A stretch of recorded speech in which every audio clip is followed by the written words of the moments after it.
Side ఇవ్వండి madam. మీరు చూస్తే ఇట్లా మేము ఎట్లా వెళ్ళిపోతాం? అక్కడ చూస్తారా ఇక్కడ మేడం సైడ్ ఇవ్వండి మేడం. మేడం మేడం కొంచెం సైడ్ ఇవ్వండి మేడం. మేడం మేడం మేడం ఈ సైడ్ మేడం.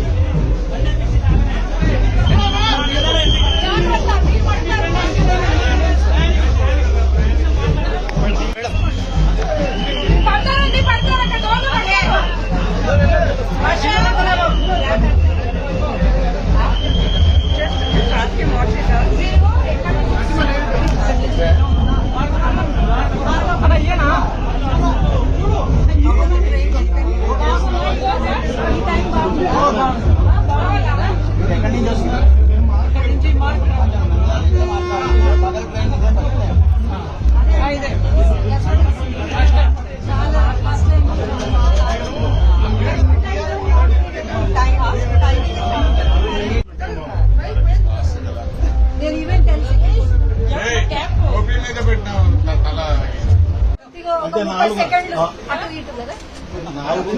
7 కిలోమీటర్స్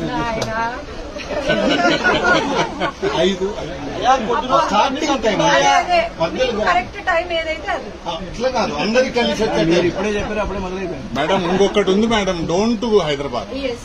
చాలా ఇంపార్టెంట్ మేడం. నెక్స్ట్ అదే నేను టార్గెట్ వెరీ చాలా ఇంపార్టెంట్ మేడం. బళ్ళారి చౌరస్తాలో మీరు క్యాబ్స్ చూస్తే తెలుస్తుంది. Heavy flow, public requirement.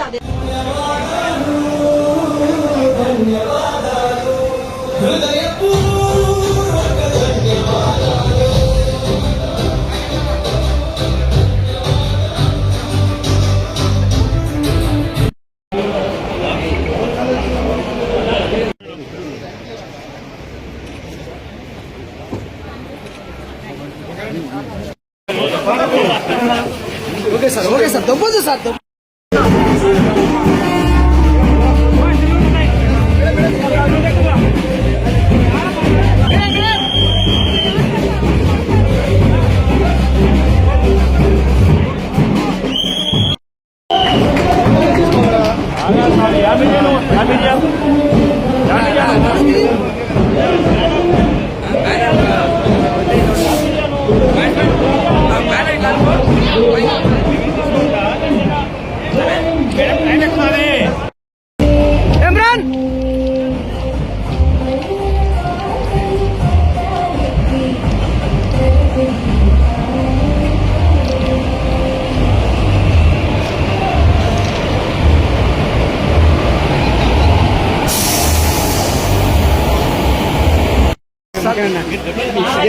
Sir madam sir madam sir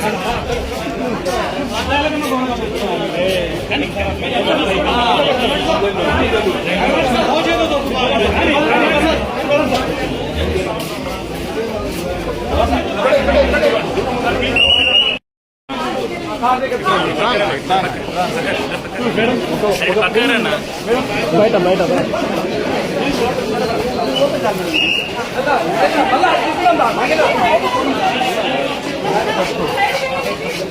sir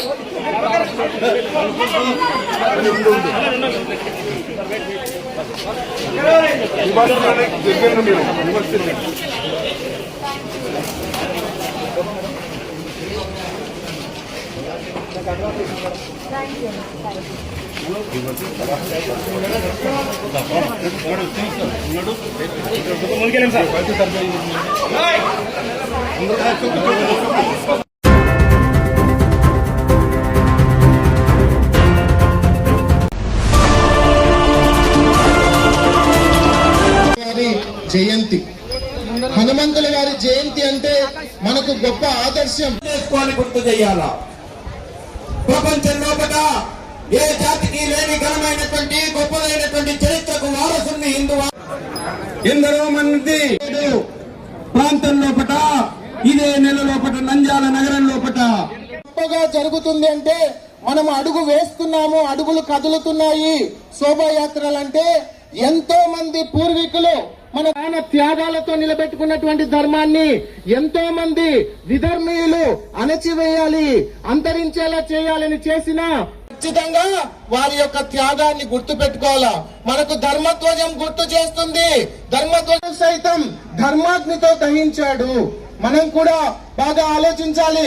కొంతమంది సమాజంలో ఎట్లున్నారంటే అందరం ఒకటి వరకు ఏ ధ్వజం ఉండాలి? కాషాయ ధ్వజం ఉండాలి. ఏ ధ్వజం ఉండాలి? సంవత్సరాల మన సంస్కృతి, సాంప్రదాయం, ఆచారాలకు ప్రతీక, కాంతికి, సర్వమానవ సౌభ్రాతృత్వానికి మరియు అందరిలో ఒక్కటి గుర్తు పెట్టుకోవాలి.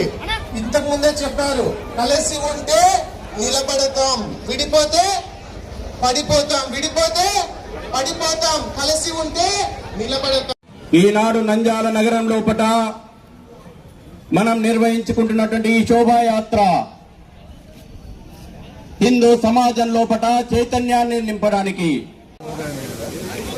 పార్లమెంటరీ ప్రజాస్వామ్యంలో కూడా నంద్యాల సాధించు, శక్తివంతంగా నిలబడు. నీవు ఇవాళ హనుమంతున్నావు అంటే ఆయుధ పూజ చెయ్యి, శక్తివంతంగా ఏమీ లేదు. కానీ ఈ దేశం లోపట okay madam, okay madam, madam cut చేయాలి మేడం.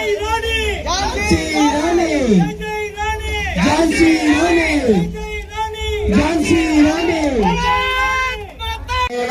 హరిష్యతే. ఓం శాంతి.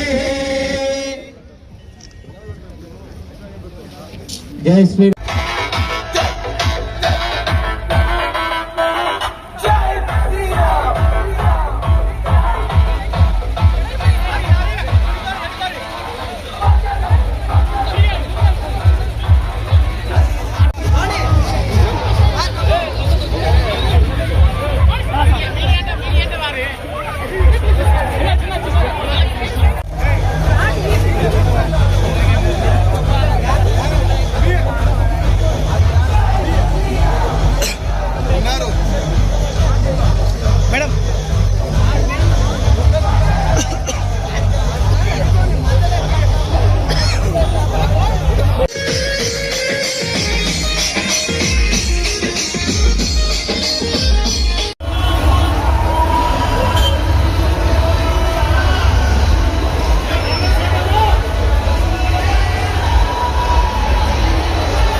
హనుమంతుడు భక్తికి ప్రతీక, హనుమంతుడు విజయానికి ప్రతీక, హనుమంతుడు ఆత్మవిశ్వాసానికి ప్రతీక, హనుమంతుడు ఆత్మ నిర్భరతకు ప్రతీక.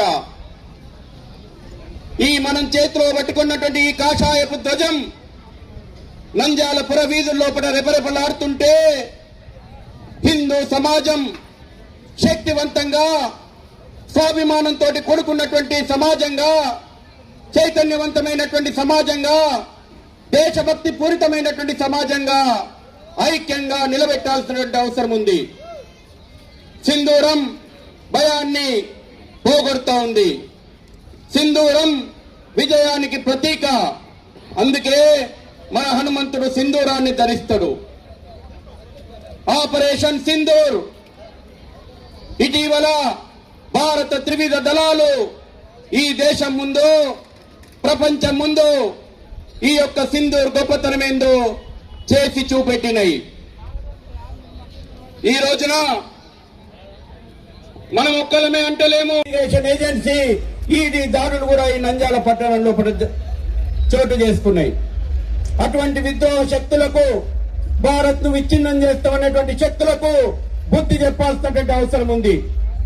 నిన్న మొన్న కడపలో ఒక సంఘటన వెలుగు చూసింది. వాళ్ళకు అబ్దుల్ కలాం ఆదర్శం కాదు, టిప్పు సుల్తాన్ల ఆదర్శం అయిపోయినారు.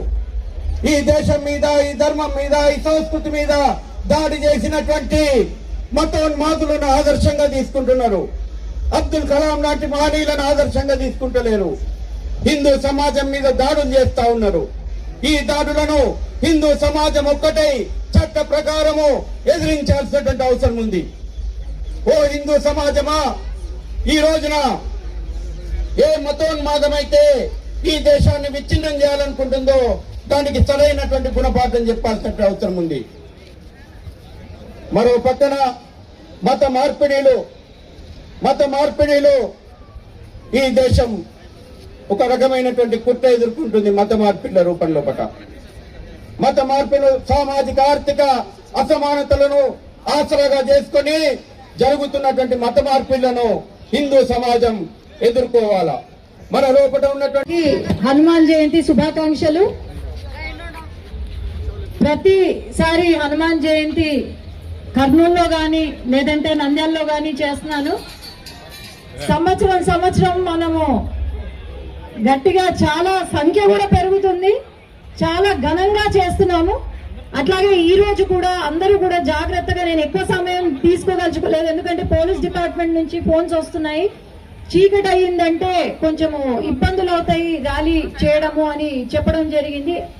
అందరం కూడా జాగ్రత్తగా ఈ ర్యాలీ పూర్తి చేసుకోవాల్సిందిగా కోరుతున్నాను.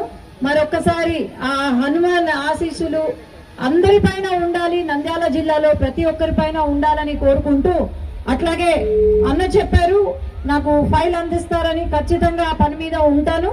మీరు ఆ ఫైల్ నాకు అందించడం సెకండ్ ఆలస్యం లేదు, ఖచ్చితంగా చేస్తాము. గత ప్రభుత్వం చేసిన ఏవైతే ఉన్నాయో తప్పులు అవి ఖచ్చితంగా ఈ ప్రభుత్వము దాన్ని సరి చేసుకుంటూ వెళ్తుంది. ఆల్రెడీ మొదలు పెట్టాము. అలాగే ఏదన్నా మేము అక్కడ ఎక్కడైనా ప్రాబ్లం ఉన్నా కూడా మా దృష్టిలో రాకపోయినా కూడా ఖచ్చితంగా నేను ముందుకు తీసుకెళ్తాను. మరొకసారి జై శ్రీ.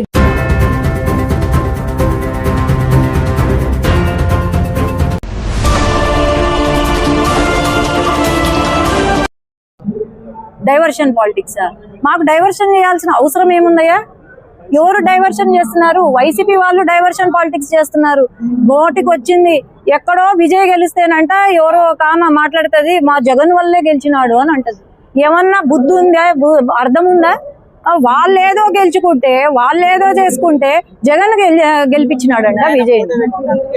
ఎవడో వీళ్ళే పోయి పెట్టించుంటారు, వీళ్ళే పోయి పెట్టి నిలబడి ఉంటారు. కానీ ఎవరు జగన్ అంటే ఎవరికైనా తెలుసా? అక్కడ మరీ ఎక్కువైపోయింది వీళ్ళది. డైవర్షన్ ఎవరు చేస్తున్నారు? మావిగన్ అనుకుంటా, ఎక్కడ ముఖ్యమైన ఇవి జరుగుతుంటే మావిగన్ అనుకుంటా ఆయన డైవర్ట్ చేస్తాడు. ఆడ నాయకులేమో విజయ్ గెలిచింది వాళ్ళ కోసమే, ట్రంప్ కూడా వాళ్ళే గెలిపించినారు. మరి ఈ వైసీపీ నాయకులే రోజం వెళ్ళి పాపం ప్రచారం చేసింది ట్రంప్ కోసం, ఆమె గెలిపించింది ట్రంప్. అందుకే ఇట్లా ఉంది పరిస్థితి మనది.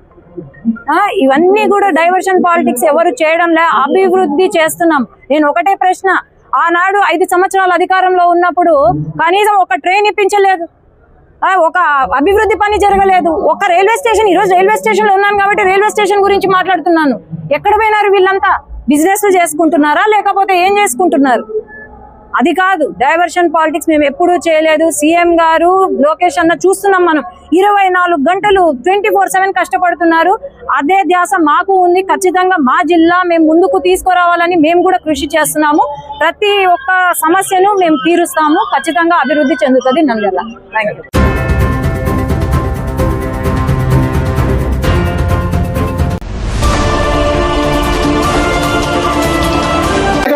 పరిష్కరించాలి నోయిడా కార్మిక సమస్యలు వెంటనే, పరిష్కరించాలి నోయిడా కార్మిక సమస్యలు వెంటనే. అమలు చేయాలి కనీస వేతనాల చట్టాన్ని, అమలు చేయాలి దేశవ్యాప్తంగా కనీస వేతనాల చట్టాన్ని. ఉద్యోగ భద్రతను పోరాడతాం నోయిడా కార్మికులకు న్యాయం జరిగేంత వరకు. కార్మిక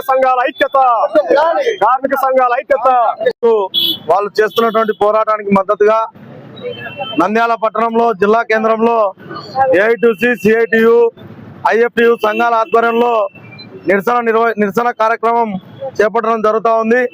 అయితే యూపీలో ఉన్నటువంటి యోగి ఆదిత్యనాథ్ సీఎంగా ఉన్నటువంటి ఒక మతోన్మాద ప్రభుత్వాన్ని నడుపుతూ కార్మిక వ్యతిరేకిగా, ఈరోజు కార్మిక ద్రోహిగా ఈరోజు కార్మికుల పైన, నోయిడా కార్మికుల పైన విధ్వంసకాండను నిర్వహిస్తూ కార్మిక నాయకులను, కార్మికులను వారి న్యాయమైన డిమాండ్లను పరిష్కరించమని కోరితే అక్రమ నిబంధనలు చేస్తూ ఇష్టారాజ్యంగా వ్యవహరిస్తున్నటువంటి ఈ యూపీ సర్కార్కు వ్యతిరేకంగా దేశవ్యాప్తంగా జరిగేటువంటి కార్యక్రమాల్లో రానున్న రోజుల్లో అన్ని కార్మిక సంఘాలు ఐక్యమై నోయిడా కార్మికుల సమస్యలు పరిష్కరించేంత వరకు దేశవ్యాప్తంగా అన్ని రంగాల్లో పనిచేస్తున్నటువంటి కార్మిక చట్టాలను అమలు చేసేంత వరకు, అదేవిధంగా 4 లేబర్ కోడ్లను రద్దు చేసేంత వరకు కూడా ఈ పోరాటాలు కొనసాగుతాయని తెలియజేస్తూ ఈ కార్యక్రమంలో పాల్గొన్నటువంటి ఏఐటీసీ నాయకత్వానికి, సిఐటియు నాయకత్వానికి, ఐఎఫ్యు నాయకత్వానికి, కార్మికులందరికీ కూడా పేరు పేరున ధన్యవాదాలు తెలియజేస్తూ ఈ కార్యక్రమాన్ని ఇంతటితో ముగిస్తా ఉన్నాం.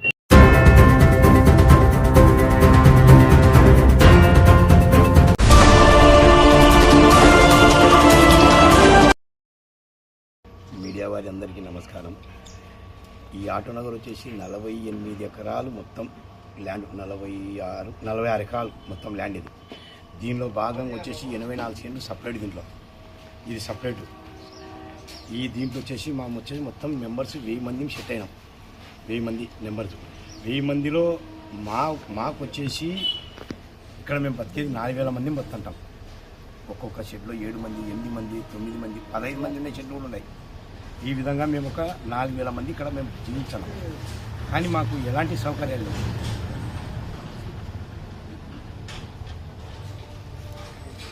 బైలాలో మాకు 5 సెంట్ల ప్రకారమే గవర్నమెంట్ 2018లో రిజిస్టర్ చేసింది. 5 సెంట్ల లెక్క, 5 సెంట్లు 2.5 సెంట్లు. బైలాలో వచ్చేసి 10 సెంట్లు రాసినా మేము 10 సెంట్లకి ఎక్కువ ఎవరు రిజిస్టర్ చేయలేడా.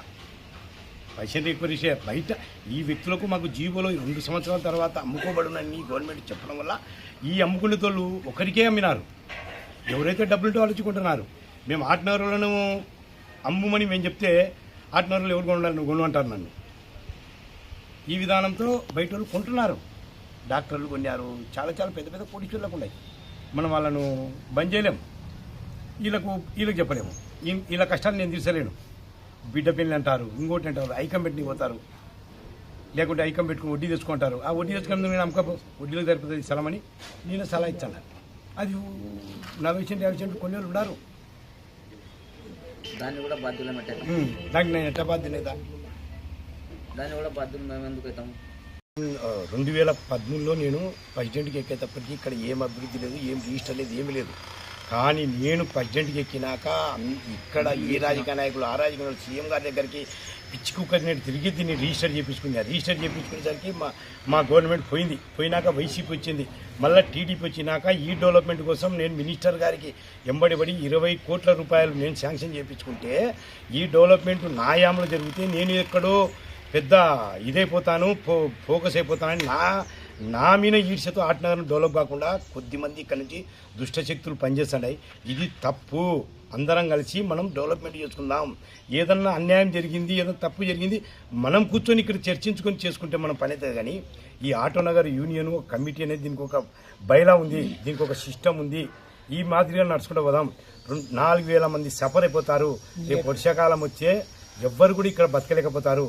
దీనికి వెనక దుష్టశక్తులు టౌన్లో ఉండి, మా ఆటోనగర్ వాళ్ళు టౌన్లో ఉండి వాళ్ళు ఇక్కడికి వచ్చే మేము బతకలేమని చెప్పి టౌన్లో ఉండి ఈ రాజకీయాలు ఆడిస్తున్నారు.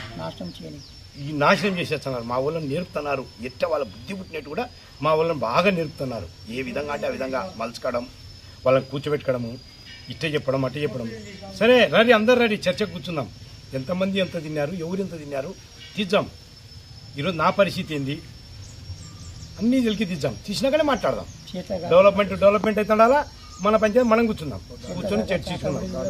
చేత కాక లాస్ట్కు నాకు సావడానికి చేత వాళ్ళు కూడా చెప్తున్నారు నేను డెవలప్ అవుతానని. ఏమన్నా ఎమ్మెల్యేకు, ముఖ్యమంత్రిలో, సీఎంలో అయినట్టుంది.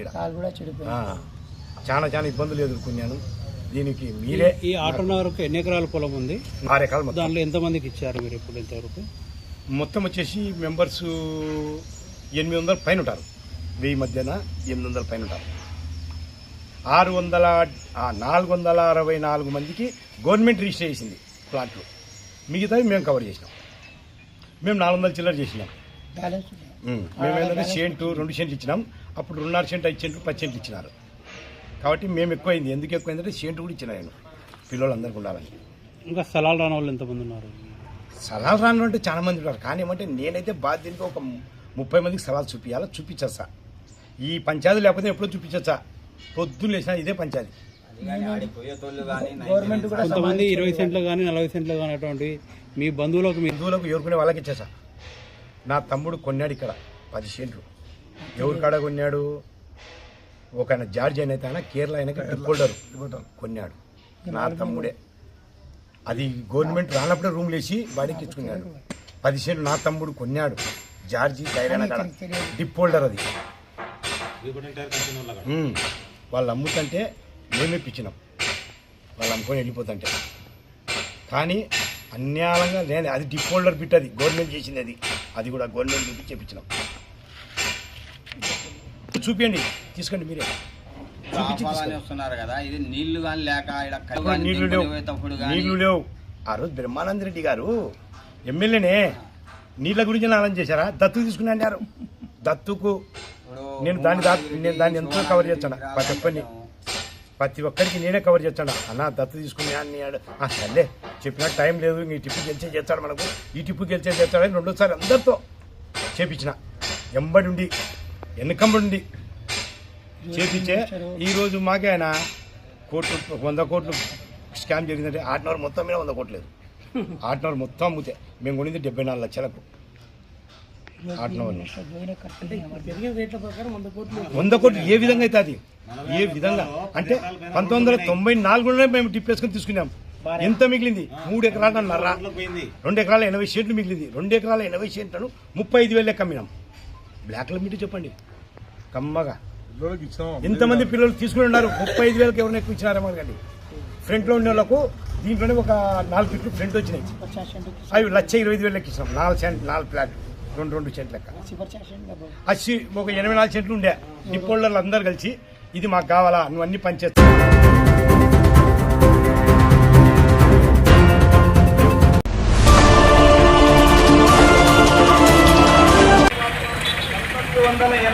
సంవత్సరంలో దాదాపు 38 చేసుకుంటున్నాము.